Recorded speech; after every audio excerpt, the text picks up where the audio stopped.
Good morning, Wednesday morning. It's Wednesday morning. It's 5:30 a.m. in the morning. It's really early here. I'm in Palo Alto in Silicon Valley. Sorry about that. And it's Wednesday. It's Wednesday afternoon, 2:30 p.m. in Swedish. It's Sweden. It's 5:30 a.m. in California, and it's somewhere in between. So anyway, Wednesday afternoon, 2:30 p.m. Swedish. As always, I go live with my Wednesday interview with a interesting person talking about interesting things. You can find all of the content here on YouTube, on my YouTube channel, Innovation Fika. 131 episodes actually up to now. And today is episode 132. I was at an alumni event yesterday and managed to snag a good old friend, Sagar, and had a short conversation with him about self-driving cars, safety regarding self-driving cars, and also we managed to touch on the incredible story of how Sagar and a team of people at KTH, my university, built a self-driving electric autonomous vehicle that became the center, the DNA of a company that then was built and then acquired by Amazon in 2020 for $1.3 billion. Crazy story. So here's the meeting with me and Sagar from yesterday. I'll be online. So again, as usual, post in the feed who you are, where you're from, ask any questions you might have. Connect with Sagar, of course, online as well. He's happy to help any questions. And he is probably the most knowledgeable person I know regarding self-driving in the world. So check this out. So let's add the video and have a look at my interview with Sagar. Hi, everyone. I've actually managed to snag Sagar Behere. Yep. Very good old friend of mine and also a KTH alumni here in Silicon Valley. We're in Palo Alto. We're in Nordic Innovation House. And outside of this silent booth, there is an alumni meet going on right now. And I managed to kidnap Sagar to give us 10 minutes talk here about you as well, about self-driving, autonomous, because Sagar is the one person in the world that I know that knows the most about this subject in the world. Well, a lot of that is thanks to you. I hope we get to tell that story. No. We'll get to that. But anyway, but let's just do this first. Because I always ask guests on this show, who are you and what do you do? So 1 minute rundown of who are you, Sagar, and what do you do? So my name is Sagar Behere, and I work with self-driving vehicles, cars and trucks. Specifically within self-driving vehicles, I work on ensuring that you can validate their safety. So how do you build a self-driving system that is safe, and how do you prove that it is safe and that it will continue to be safe? That's my work in a nutshell. And that actually sounds like one of the most talked about subjects in self-driving at this time, right?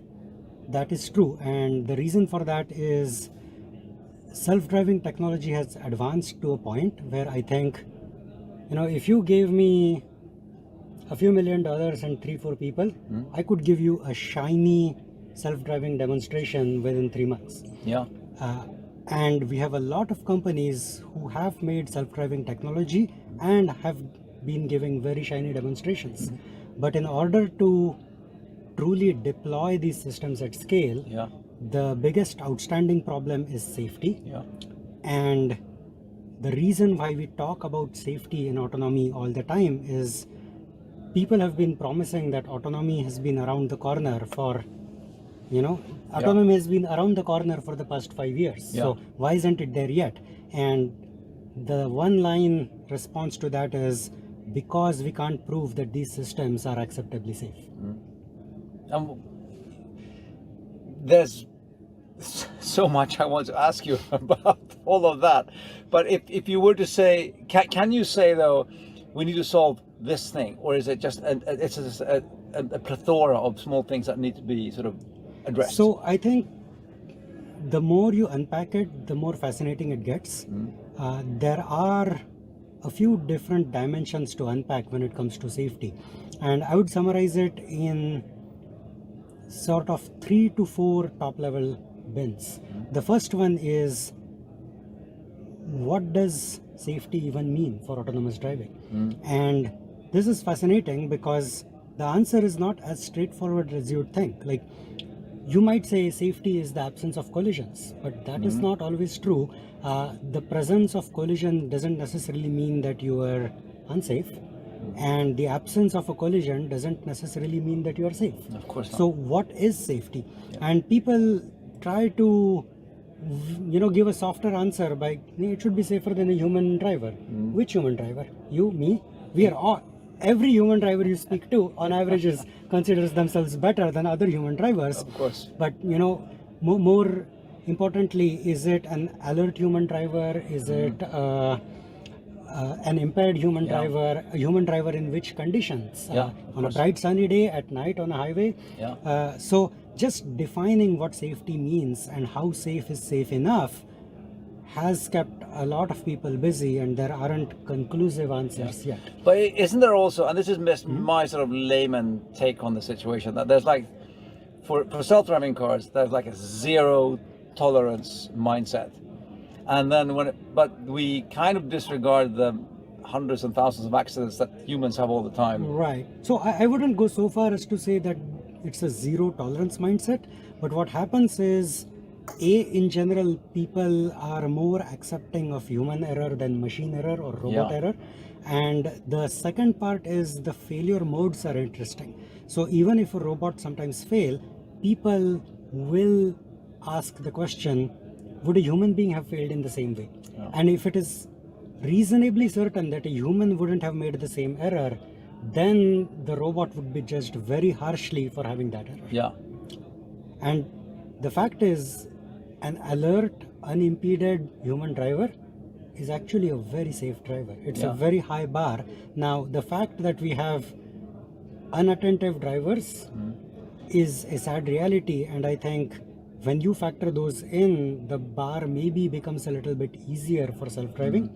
But really, we should be aiming to create systems that are radically safer than our streets today. Oh, I'm looking forward to that. So, just like there's what is safety and how safe is safe enough? That's one part of the question. The second part is, okay, let's say you have some answer for that. How do you engineer the system technologically so that it has a shot at being as safe as you want it to be? And once you've done that, well, how do you produce the evidence that it is in fact safe? And the moment it stops being safe, you will know that before something unacceptable happens. So those are sort of the three things, what is safety, how to build safety, and how to prove safety. And you're working with all three now? I have done a little bit of all three throughout my career. Right now I'm focused more on, I like to joke that if the skies opened up and some DT said, here's a self-driving car, and I tell you it is safe, how would we take that car and actually prove that it is safe? That's a very tricky problem in itself. So you might have the safest vehicle in the world in front of you, but how do you generate a credible argument that it is in fact safe? Because in that absence of evidence, that's not good enough. I like that you started with, we have to define what safety actually means first, because it feels like something which is kind of abstract, that we take for granted that everybody knows that, but it's sort of kind of an undefined. So I think the definitions stay very abstract. If you look at most safety standards in the world today, they will, in my view, weasel word their way out of it by saying something like, safety is the absence of unreasonable risk. Now, that's the actual definition you'll find in a lot of automotive safety standards. But what's unreasonable risk, and who decides? Of course. And then we have to go back to the beginning here as well. Not maybe the beginning, but because I know that you've been working with self-driving and autonomous for many years. But we met, I think it must have been like around 14, 15, 16 sometime. And because you were at KTH at the transport lab. I was. Right? And you and a bunch of other people came together from different directions because you all had different sort of interests in. You were into autonomous, and somebody else was into electric. Yeah. And then a third was into Vehicle dynamics. Yeah. And then basically you built a fully autonomous electric vehicle. We did. It's a pretty crazy story actually. So I was doing my PhD at the Department of Machine Design on autonomous vehicles. And at the time we were working with some of the large Swedish automakers, Scania and Volvo cars. And I had this crazy thought, hey, how would a vehicle that is designed from a blank white piece of paper, especially for autonomy, how would it look like? Would it look like the cars that have evolved over the past 50, 60, 70 years, or would it look completely different?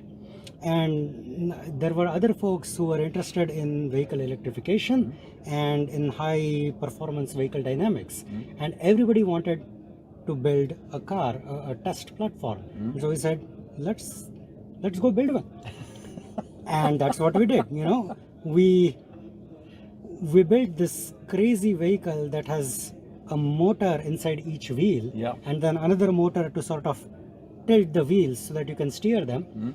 And you put 4 of these things at the corner of a gigantic skateboard, add a big battery and a bigger computer, and voila, you've got an electric vehicle that is capable of self-driving too, with a few added sensors and software.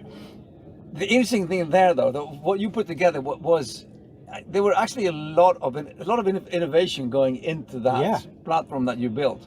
And then, this is a crazy story. I mean, this is like an unveiling for me as well. This interview here, because then you gave a talk in Berlin, right? I gave a talk in Berlin on vehicle autonomy, and there was this Australian entrepreneur, and he had been fascinated by autonomy for a while, and he wanted to create a new kind of company that builds an autonomous vehicle. And he did. This dream was a twinkle in his eye at that point. And we started talking.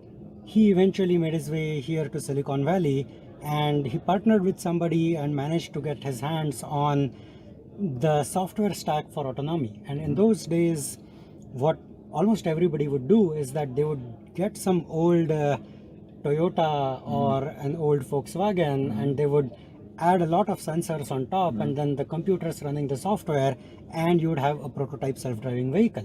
And this Australian gentleman, he didn't want to stick an autonomy stack on top of any old car. He wanted to design the whole thing from the ground up, deeply integrated for one task. And so he called me up and he told me that, hey, I've started this company and I'm looking for a really new kind of electric vehicle. And he explained his vision for it, what it was like. And I told him, I actually have exactly that. Do you want to come and take a look? And, he just thought I was pulling his leg. But then he and his co-founder, they flew down to Stockholm. They saw the vehicle we had built and they were like, we want exactly this, slightly different. And so I think that is the part where you and KTH Innovation came in. So that's when this group phones me and they say, hey, we have these 2 crazy entrepreneurs in the garage and they want to buy or license our platform. We don't know what to do with this. Exactly. So we had a car and we spoke to them and we knew we could build, a similar car for them. But how do you turn this into a business? We were the engineers. I knew the tech. I knew the batteries and the software and the programming. But how do you actually turn this into a business? I had no idea where to begin, and that's where you and KTH Innovation came in. And then you came over, and then the license deal went through and with that company, and then you came over, and I remember you telling me that you came over to Silicon Valley because you dismantled the car in Stockholm, and you put it in the box, and you flew it over in an airplane. And then I came here to make sure that it was reassembled correctly and to sign off on that first delivery. And then it's one of the more cliched Silicon Valley stories. Engineer comes to Silicon Valley and somehow never leaves. That's me now. And that was then the start of a company called Zoox, right? Exactly. So at Zooks, this vehicle then evolved over several generations, and the vehicle that you see on the streets today has evolved from the DNA of that original crazy vehicle that we built in the lab in Stockholm. Yeah. And Zooks was acquired by Amazon, right? It was. Yeah. Yeah. Which crazy story that this idea that started in the lab in Stockholm now then became one of the self-driving units of Amazon. Yeah, and which is a an huge absolute thing. leader in the space. Yeah. So when I look back, you know, facts are stranger than fiction. In my wildest dreams, I couldn't have imagined that a little effort we kickstarted at the ITRL lab would have ended up in this fashion. Yeah. And it's not just the technology, it has touched all of our lives in a certain way. You know, a lot of those folks and me, through this vehicle, we've moved on to a lot of fascinating things. Yeah, indeed. I'm fascinated by the story, and I remember one specific thing, and this was a stealth, super secret thing because everybody signed lots of papers, and it was, of course, Silicon Valley, huge investments and non-disclosure agreements left, right, and center. But one thing I remember was when I was in Silicon Valley and I helped enable the management trip with the rector and everybody coming over to Silicon Valley in 2016 in the autumn there. We actually got a secret visit to the Zooks facility, and we were just ordered to go to a parking place, and then this self-driving vehicle came and picked us up and drove us to the conference room or the HQ where we were going to have the demonstration, and that was my first sort of real meeting with a fully autonomous vehicle that did, and it actually started in the lab, in ITRL lab with you and with the others. And I think it's such a cool story to see how it has evolved and how you evolved as well. And I mean, now that you're working with what you're working with today, which also has the potential of actually fixing a lot of what we're seeing out there today. Indeed, safety validation. Okay, well, I'll say thank you so much to Sagar for these 15 minutes. Thank you for letting me take you out of the alumni evening here tonight. Thank you so much for this short conversation. Well, the pleasure is all mine, and you know, in a sense, I feel a bit sad that the success of what you helped us with has introduced some space between us. Well, we should reduce that, you know, we should meet and talk more often. Well, I'm happy to do so. Thank you, Sagar. And I would love to pay it forward. If there is any way I can help, you know, another bunch of crazy guys, I would love to do that. Well, I'll take you up on that one. I'll take you up on that one. Thanks all. See you all next week again. Bye again.